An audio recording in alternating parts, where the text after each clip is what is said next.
नमस्कार, बुलेटिन में स्वागत है आपका और मैं हूं आपके साथ जागृति खंतवाल। रुक करेंगे ताबड़तोड़ खबरों का। कानपुर में ऐतिहासिक पर्व गंगा मेले का आयोजन। सरसैया घाट पर लगाया गया मेला, मेले में उमड़ा जनसैलाब।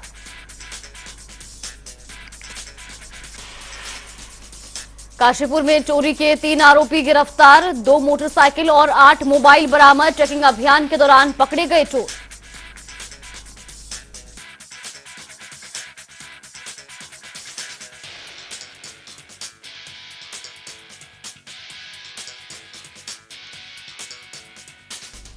बरेली में महिला की हत्या, गला काटकर उतारा गया मौत के घाट। पुलिस ने शव को कब्जे में लेकर पोस्टमार्टम के लिए भेजा। सहारनपुर रुपए लेन देन को लेकर गोलीबारी में 3 हुए घायल। 2 अलग अलग संप्रदायों का मामला। पुलिस ने घायलों को कराया अस्पताल में भर्ती। औरैया में अज्ञात वाहन ने बाइक को मारी टक्कर, हादसे में युवक की मौत। घटना को लेकर परिजनों में कोहराम। सहारनपुर में छात्र छात्राओं ने कॉलेज पर लगाए आर्थिक शोषण के आरोप। कॉलेज गेट के बाहर किया जोरदार प्रदर्शन, अधिक फीस और अवैध पेनल्टी मांगने का लगाया आरोप।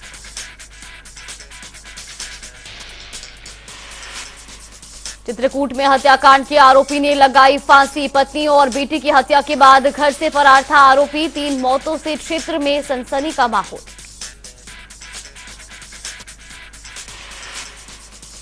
आगरा में खुदाई के दौरान हुआ विवाद में 2 पक्षों में जमकर चले लाठी डंडे। दोनों पक्षों के लोग हुए घायल। पुलिस मामले की जांच में जुटी।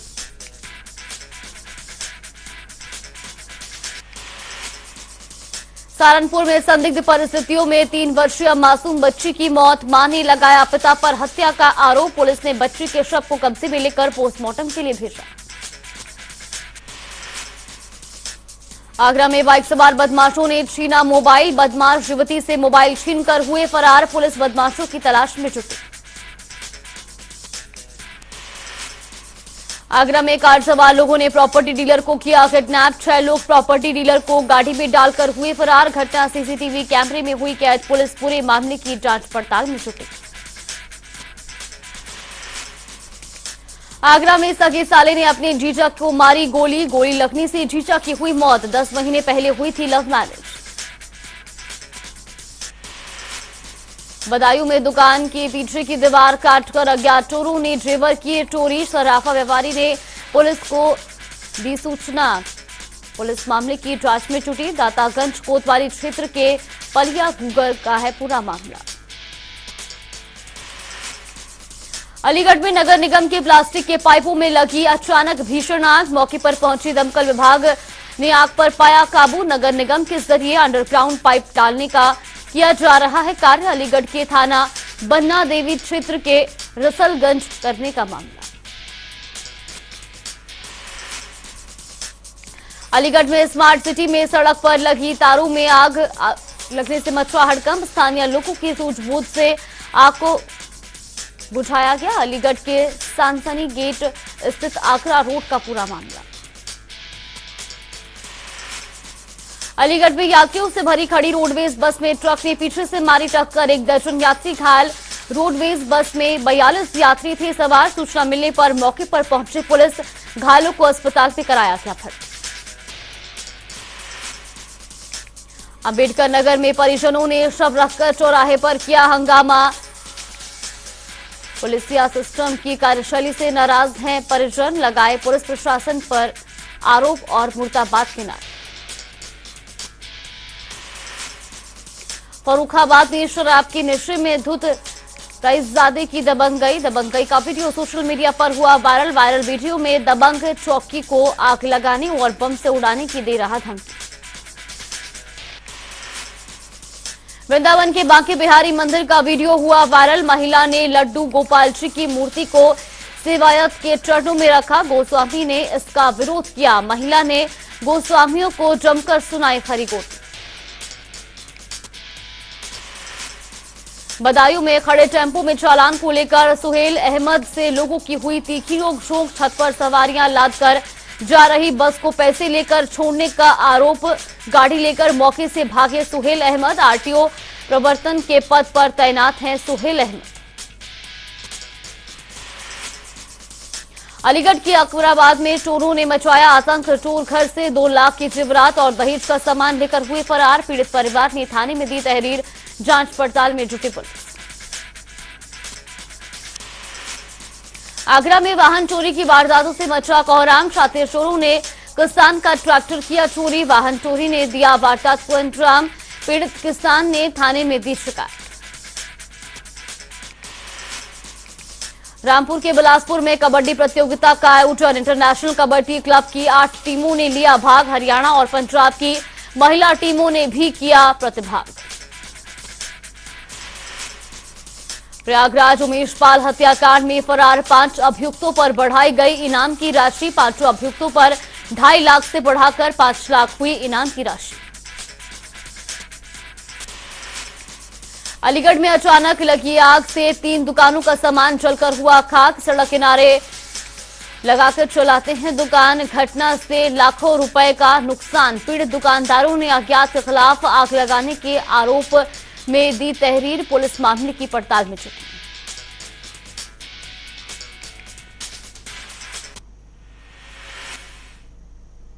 और इसी बीच रुक करेंगे बड़ी खबर का। बड़ी और अहम जानकारी आपको बता दें इस वक्त की ये बड़ी खबर लखनऊ से, जहां लखनऊ में सपा की अहम बैठक जारी है। ये बड़ी और अहम जानकारी। अखिलेश यादव बैठक कर रहे हैं, तो वहीं आपको बता दें कि सपा पार्टी कार्यालय में ये बैठक आयोजित की गई है।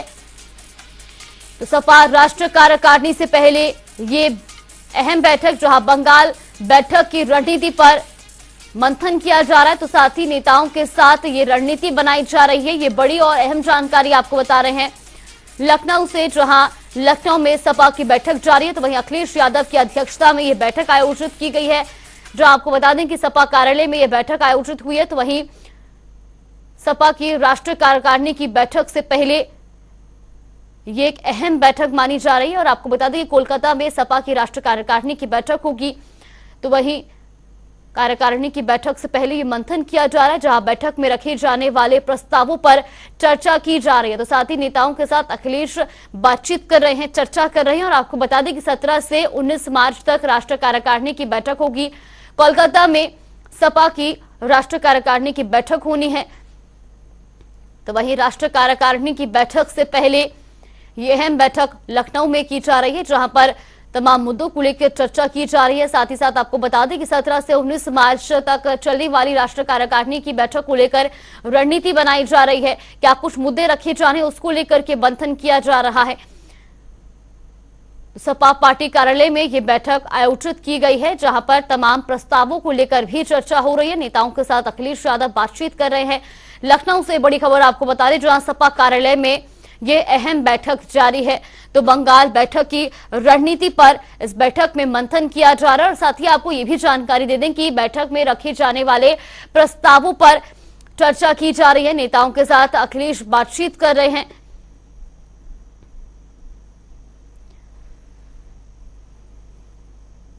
इसी खबर पर ज्यादा जानकारी के लिए हमारे सहयोगी तौकीर किदवई हमारे साथ जुड़ गए। तौकीर, सबसे पहले आपसे जानना चाहेंगे, लखनऊ में सपा की अहम बैठक जारी है, क्या कुछ पूरा अपडेट मिल रहा है?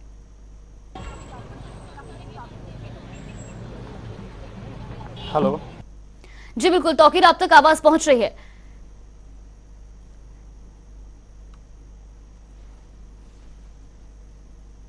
समाजवादी पार्टी की जो बैठक थी ये करीब 1 से 1.5 घंटे पहले शुरू हुई। इसमें अखिलेश यादव खुद मौजूद थे। सबसे बड़ी बात है कि जो सहकारिता को लेकर उन्होंने एक ट्वीट किया कि जो सहकारिता के चुनाव होने हैं उसमें जिलेवार उसमें जो प्रत्याशी हैं वो पर्चा भरना चाहते हैं, लेकिन उनको पर्चे नहीं दिए जा रहे हैं। यानी कि समाजवादी पार्टी के जो नेता प्रत्याशी बनना चाहते हैं उनको वहां से दुत्कारा जा रहा है। इसको लेकर समाजवादी पार्टी ने एक ट्वीट किया है। सबसे बड़ी बात यह है कि इसमें एक बैठक होनी है कोलकाता में कार्यकारिणी की। इसको लेकर भी आज चर्चा हुई है, क्योंकि राष्ट्रीय कार्यकारिणी की पहली बैठक 2000 2022 के बाद अब होने जा रही है, यानी कि लोग विधानसभा चुनाव के बाद ये पहली बैठक है अखिलेश यादव की, और अधिवेशन में जब उनको राष्ट्रीय अध्यक्ष चुना गया उसके बाद ही पहली बैठक है। तो फिलहाल कोलकाता में ये बैठक होने जा रही है और बड़े पैमाने पर यहाँ पे जो कार्यकर्ता हैं वो पहुंचेंगे, और जो राजकारणिक के जो भी लोग जुड़े हुए हैं, राजकारणिक में शामिल हुए, कुछ समय पहले ही 67 लोगों की एक कार्यकारिणी घोषित की गई थी, वो सभी लोग फिलहाल आज वो कार्यकारिणी में शामिल होंगे। कोलकाता में पूरी रूपरेखा तैयार कर दी गई है। पार्टी के जो महासचिव हैं किरण मनंदा, उन्होंने इस पूरी रूपरेखा तैयार की है, और वहां पर 18 और 19 मार्च को 2 दिन का ये वहां पर कार्यक्रम होने जा रहा है। फिलहाल इसको लेकर भी आज मंथन हुआ है, और निकाय चुनाव क्योंकि अब करीब आ गए हैं, रिपोर्ट सौंप दी गई है और आज कोर्ट में उसकी मंजूरी पर भी मोहर लगेगी, यानी कि सुप्रीम कोर्ट से भी आज हरी झंडी मिल सकती है। उसके बाद निकाय चुनाव एकदम करीब आ चुके हैं, उसको लेकर भी आज चर्चा हुई है। जिलेवार प्रभारी बनाए जाने हैं, समाजवादी पार्टी प्रभारी नियुक्त करेगी, और उसमें सभी को जिम्मेदारी सौंपी जाएगी कि अपने अपने जिलों में वो जो वहां के जो पार्षद हैं या निकाय से संबंधित जो भी प्रत्याशी हैं उनका एक डेटा तैयार करेंगे। तो फिलहाल ये बैठक आज महत्वपूर्ण मानी जा रही थी, और अखिलेश यादव आज खुद इस बैठक में शामिल थे, और कई ऐसे पदाधिकारी थे वो भी इस बैठक का हिस्सा थे। जी बिल्कुल, तौकीर ये भी जानना चाहेंगे, लखनऊ में जो ये बैठक आयोजित की गई थी इसमें कौन कौन मौजूद रहा अखिलेश यादव के अलावा, और इसके साथ ही ये भी जानना चाहेंगे जो राष्ट्रीय कार्यकारिणी की बैठक होने वाली है उसमें कौन कौन लोग मौजूद रहेंगे।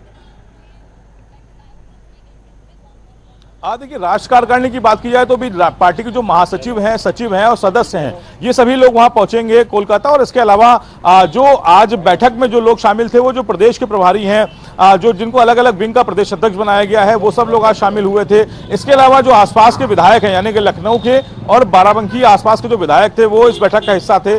अखिलेश यादव ने सभी से चर्चा की है और आगे की रणनीति पर चर्चा की है। और सबसे बड़ी बात है कि जो कार्यकारिणी की बैठक कोलकाता में होनी है, वहां पर क्या मुद्दे होंगे, किन मुद्दों को उठाया जाना है और आगे की रणनीति क्या बनाई जाएगी 2024 के लिए, उस पर भी आज मंथन हुआ है। पार्टी के जो पदाधिकारी हैं वो जरूर नजर आए, लेकिन शिवपाल सिंह यादव आज इस बैठक का हिस्सा नहीं थे, वो इस बैठक में नहीं शामिल हुए। लेकिन ये माना जा रहा है कि आने वाले समय में एक बार फिर शिवपाल सिंह यादव को बुलाया जाएगा, क्योंकि जिस तरह से अभी सीतापुर का दौरा हुआ, अखिलेश यादव खुद पहुंचे और जो पुराने नेता थे उनको पार्टी में शामिल किया। रामपाल यादव, जिनका सपा सरकार रहते हुए मकान गिराया गया था, अखिलेश यादव ने उन पर कार्रवाई की थी, वो दोबारा पार्टी में शामिल हुए हैं। तो यानी कि जो पुराने नेता जो पार्टी से दूर हो गए थे, शिवपाल सिंह यादव के आने के बाद अब ऐसे नेताओं को वापस पार्टी में जोड़ा जा रहा है, सभी से नाराजगियां खत्म की जा रही हैं। और यही वजह है कि इस बैठक में इस तरह का भी मंथन हो रहा है कि जो पुराने नेता जो पार्टी छोड़ के चले गए हैं उनको कैसे वापस लाया जाए। जी बिल्कुल तौकीर, बहुत बहुत धन्यवाद आपका हमारे साथ जुड़ने के लिए और तमाम जानकारी हम तक पहुंचाने के लिए। तो ये बड़ी खबर आपको बता रहे थे लखनऊ से, जहां पर सपा की अहम बैठक हुई है। वहीं आपको बता दें कि राष्ट्रीय कार्यकारिणी की बैठक से पहले ये अहम बैठक मानी जा रही है, जहां पर कई मुद्दों को लेकर, कई प्रस्तावों को लेकर चर्चा की गई। और रुक करेंगे अगली बड़ी खबर का। बड़ी और अहम जानकारी आपको बता दें इस वक्त की बड़ी खबर, तो गैरसैंण विधानसभा सत्र से जुड़ी बड़ी और अहम जानकारी। कांग्रेस के एक विधायक को सस्पेंड किया गया है। ये बड़ी और अहम अपडेट आपको बता रहे, जो विधानसभा की कार्यवाही से सस्पेंड किया गया, तो ऋतु खंडूरी ने विधायक को सस्पेंड किया है। ये बड़ी और अहम जानकारी, कांग्रेस के एक विधायक को विधानसभा की कार्यवाही से सस्पेंड किया गया है। तो विधानसभा अध्यक्ष ऋतु खंडूरी ने सस्पेंड किया है। ये बड़ी और अहम अपडेट आपको बता रहे हैं, गैरसैंण में विधानसभा सत्र से जुड़ी ये बड़ी और अहम जानकारी। देखिए, आई थिंक आप सब लोगों ने देखा भी होगा, आज जो अवहेलना का इन्होंने वो किया था, उस पर निर्णय आया था, सरकार के माध्यम से निर्णय आया था और सब कुछ न्यायालय में चल रहा है। केस को न्यायालय भेज दिया गया है और उसमें बहुत ज़्यादा मेरा कुछ भी कहना सही नहीं था। और जिस तरह से जो मुझे रिपोर्ट आई है उस रिपोर्ट को मैं पढ़ रही थी और सभी विधायक उग्र हो गए। आपको सदन की गरिमा रखनी चाहिए, कल भी नहीं रखी गई गवर्नर साहब के सामने, और आज भी इस तरह का व्यवहार बिल्कुल अनुचित है। आप बातचीत कर सकते थे, आप मुझसे अलग से आके बातचीत कर सकते थे, लेकिन इस तरह का उग्र व्यवहार क्या प्रदर्शित वो करना चाह रहे थे, क्या दिखाना चाह रहे थे, मुझे नहीं पता है। टेबल तोड़ा गया, आपने हमारी जो रूल बुक है उसको फाड़ा गया, आप टेबल पे चढ़े, आप अध्यक्ष की कुर्सी टेबल पर कूदने को तैयार हैं, हर तरह की भाषा वहां इस्तेमाल हो रही है। तो इस तरह की चीजें सदन में नहीं होनी चाहिए। मुझे बिल्कुल समझ नहीं आया कि इतने वरिष्ठ विधायक भी इस तरह का वहां पे व्यवहार कर रहे थे और रुके नहीं, ना ही उन्होंने रोकने का प्रयास किया। और रुक करेंगे अगली बड़ी खबर का। बड़ी और अहम जानकारी, विधानसभा बजट सत्र का आज दूसरा दिन। तो बजट सत्र की हंगामेदार शुरुआत हुई, जहां सदन में विपक्ष ने विभागीय मंत्रियों को घेरा। तो वहीं आपको बता दें कि इस दौरान सत्र में पीडब्ल्यूडी, पंचायती राज समेत कई मुद्दे उठाए गए। कई सवालों का मंत्री जवाब नहीं दे पाए और ऐसे में विपक्ष ने विभागीय मंत्री पर आरोप भी लगाए। तो ये बड़ी और अहम अपडेट आपको बता रहे, जहां विधानसभा के बजट सत्र का दूसरा दिन भी हंगामे के साथ शुरू हुआ। तो वहीं आपको बता दें कि बजट सत्र की हंगामे के साथ शुरुआत हुई, तो वहीं सदन में विपक्ष ने विभागीय मंत्रियों को घेरा। कई आरोप लगाए गए, पीडब्ल्यूडी, पंचायती राज समेत कई मुद्दे भी उठाए और इस बीच कई सवालों का मंत्री जवाब नहीं दे पाए। तो विपक्ष ने विभागीय मंत्री पर आरोप भी लगाए हैं। ये बड़ी और अहम जानकारी, विधानसभा के बजट सत्र के दूसरे दिन से जुड़ी है बड़ी और अहम अपडेट, जहां हंगामेदार शुरुआत के साथ कई सवाल उठाए गए। हमारा 1 साल होने को जा रहा है मुख्यमंत्री जी को मुख्यमंत्री बने हुए। तो हम मुख्यमंत्री जी से कहना चाहते हैं, मुख्यमंत्री जी खटीमा को जाम नहीं काम चाहिए। मुख्यमंत्री जी 22 बार, 1 साल में 22 बार खटीमा आए हैं और खटीमा की जनता को जाम देने के अलावा और कुछ नहीं किया है। कोई घोषणा नहीं, कोई काम नहीं। हाँ, एक उपलब्धि है कि मुख्यमंत्री जी ने अपने घर के पास हेलीपैड बनवा लिया है, लेकिन उस हेलीपैड का उपयोग नहीं कर रहे। शहर की दूसरी ओर उतरकर शहर को पूरा जाम कर देते हैं और सारे कर्मचारी जिले से लेकर तहसील तक के पिछले 1 वर्ष से वीआईपी ड्यूटी ही कर पा रहे हैं, काम नहीं कर पा रहे हैं। तो इसलिए मैं मुख्यमंत्री जी से सहृदय निवेदन कर रहा हूं कि मुख्यमंत्री जी खटीमा को जाम नहीं काम दो, जाम नहीं काम दो। किसान परेशान है, गन्ने का समर्थन मूल्य नहीं बढ़ रहा है, धान गेहूं का समर्थन मूल्य नहीं बढ़ रहा है और गौशाला चुनावी गौशाला बनकर रह गई है। आवारा पशु लगातार किसानों की फसलों को नुकसान कर रहे हैं।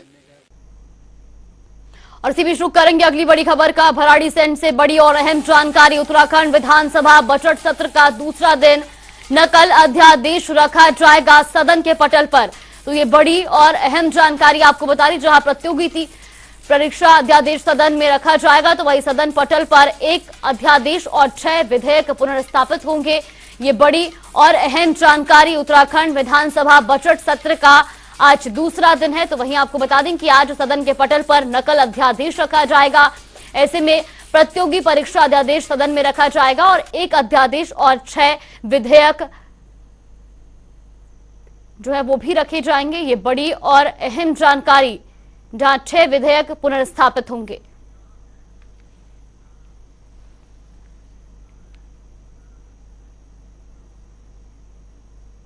इसी खबर पर ज्यादा जानकारी के लिए state bureau head Yogesh Rana हमारे साथ जुड़ गए। योगेश, सबसे पहले आपसे जानना चाहेंगे, आज बजट सत्र के दूसरे दिन भी जहां हंगामे के साथ शुरुआत हुई, क्या कुछ पूरी अपडेट मिल रही है?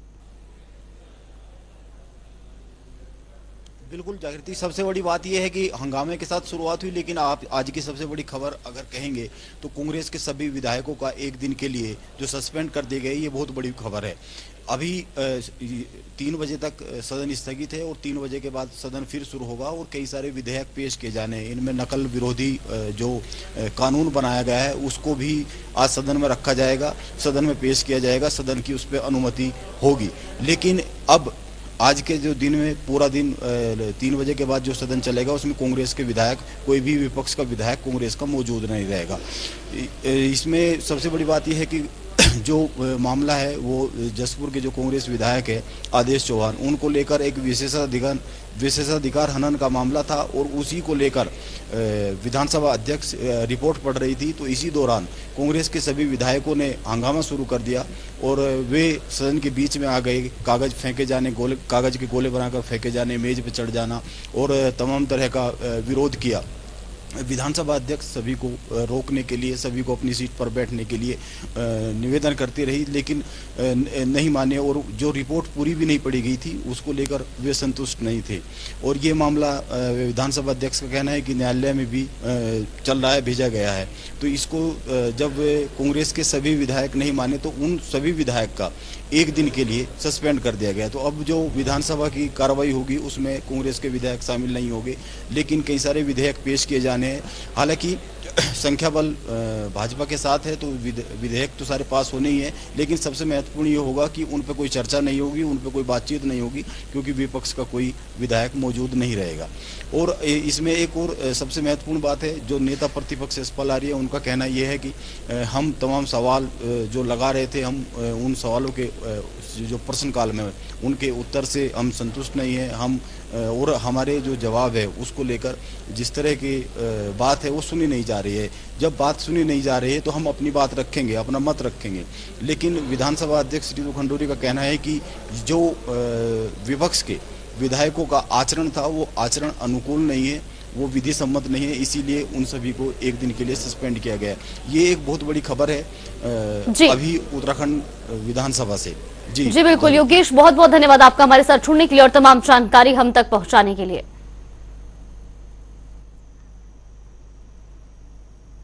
वही खबरों में आगे बढ़ेंगे जहां नसीरपुर के लखनऊ एक्सप्रेसवे पर भीषण सड़क हादसा हुआ है, जहां दो गाड़ियों की आपस में जोरदार भिड़ंत हुई। वही हादसे में एक ही परिवार के 5 लोगों की मौके पर मौत हो गई, जबकि 9 लोग गंभीर रूप से घायल हुए हैं। वही घटना की जानकारी मिलते ही पुलिस मौके पर पहुंच गई और वाहन में फंसे लोगों को बाहर निकाला और उन्हें अस्पताल पहुंचाया गया। हादसे में सीएम योगी ने गहरा दुख जताया है और मृतकों के परिजनों के प्रति संवेदना व्यक्त की है। वहीं सीएम ने कहा कि दुर्घटना में घायलों का समुचित इलाज कराया जाए, घायलों के शीघ्र स्वस्थ होने की कामना की। लखनऊ में तबादलों का दौर लगातार जारी है। इसी क्रम में यूपी में 3 आईपीएस तबादले किए गए हैं। इस दौरान सतीश गणेश एडीजी पीटीएस मुरादाबाद बनाए गए हैं। साथ ही एसके भगत को एडीजी जीआरपी का अतिरिक्त प्रभार दिया गया और रवि जोसेफ लोक्कू को एडीजी पीटीएस मुरादाबाद के अतिरिक्त प्रभार से अवमुक्त किया गया।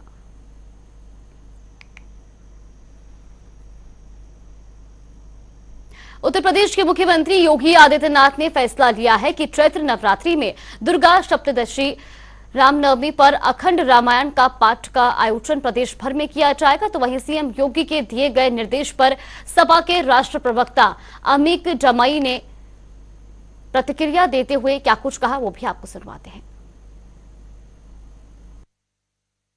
आदरणीय मुख्यमंत्री योगी आदित्यनाथ जी से समाजवादी पार्टी कहना चाहती है कि राज्य का कोई धर्म नहीं होता है। राज्य के लिए सभी धर्म, उसके फेस्टिवल, उसके कल्चर बराबर होने चाहिए, उनको बराबर से ट्रीट किया जाना चाहिए, जो कि उत्तर प्रदेश में नहीं हो रहा है। ये बहुत अच्छी बात है चलिए कि आपने 1-1 लाख रुपए धार्मिक आयोजन के लिए आपने जिलेवार जारी किए हैं, लेकिन मुख्यमंत्री जी हम आपसे एक निवेदन और भी करना चाहते हैं कि ये जो आपने 1 लाख रुपए दिया है इसका इस्तेमाल पूरा हो जाए, क्योंकि जो पिछले साल का बजट है उत्तर प्रदेश के लोगों को स्वास्थ्य चाहिए, 50% का बजट आपका लैप्स हुआ, खर्च नहीं हुआ पैसा। वहीं प्रयागराज में उमेशपाल हत्याकांड के बाद बरेली जिला जेल केंद्रीय कारागार 2 में बंद माफिया अतीक अहमद के भाई अशरफ की अहम भूमिका मानी जा रही है और हत्याकांड से पहले जेल में अशरफ के कई गुर्गों से गैरकानूनी तरीके से मुलाकात की भी जानकारी सामने आ रही। तो वहीं इस मामले में पुलिस ने आज एक और बंदी रक्षक और एक गुर्गे को गिरफ्तार किया है। बता दें इससे पहले पुलिस 4 लोगों को गिरफ्तार कर चुकी है। वहीं इस मामले में एसपी सिटी राहुल भाटी का कहना है कि जिला जेल में तैनाती के दौरान मनोज गौड़ अवैध तरीके से अशरफ से उसके गुर्गों की मुलाकात करवाता था, जिसके चलते उसको गिरफ्तार किया गया है। बरेली में ऑल इंडिया मुस्लिम जमात के राष्ट्रीय अध्यक्ष मौलाना शाहबुद्दीन रजवी बरेलवी ने मुख्यमंत्री की धार्मिक घोषणाओं पर प्रतिक्रिया देते हुए कहा कि रामनवमी और दुर्गा पूजा के संबंध में जो घोषणाएं की हैं वो उनका निजी मामला है और संविधान ने हर एक व्यक्ति को अपने धर्म के प्रचार और प्रसारण के लिए इजाजत दी है, लेकिन वो एक जिम्मेदार पद की कुर्सी पर बैठे हैं और वो सभी के मुख्यमंत्री हैं। उन्होंने शपथ लेते वक्त सभी के साथ इंसाफ करने का वादा किया है, इसलिए उनको अपने शपथ का ख्याल रखते हुए किसी विशेष समुदाय के लिए काम करने के साथ ही साथ दूसरे समुदाय के लिए भी काम करना चाहिए, तभी सभी लोगों का भरोसा कायम हो सकता है।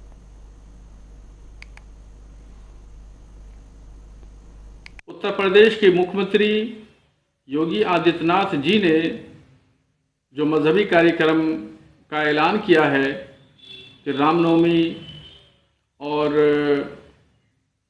दुर्गा पूजा के कार्यक्रम के ताल्लुक से जो घोषणाएं की हैं, ये उनका अपना। मऊ में शादी समारोह के दौरान हंगामा हो गया। बताया जा रहा है कि जयमाल के दौरान दूल्हा अचानक स्टेज से नीचे उतर गया।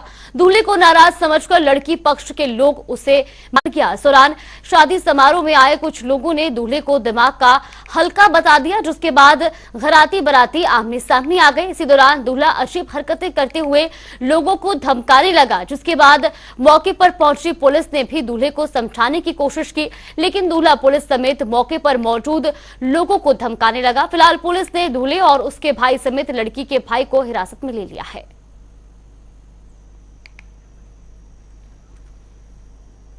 बुलेटिन में फिलहाल के लिए बस इतना ही। आप बने रहिए हमारे साथ। नमस्कार।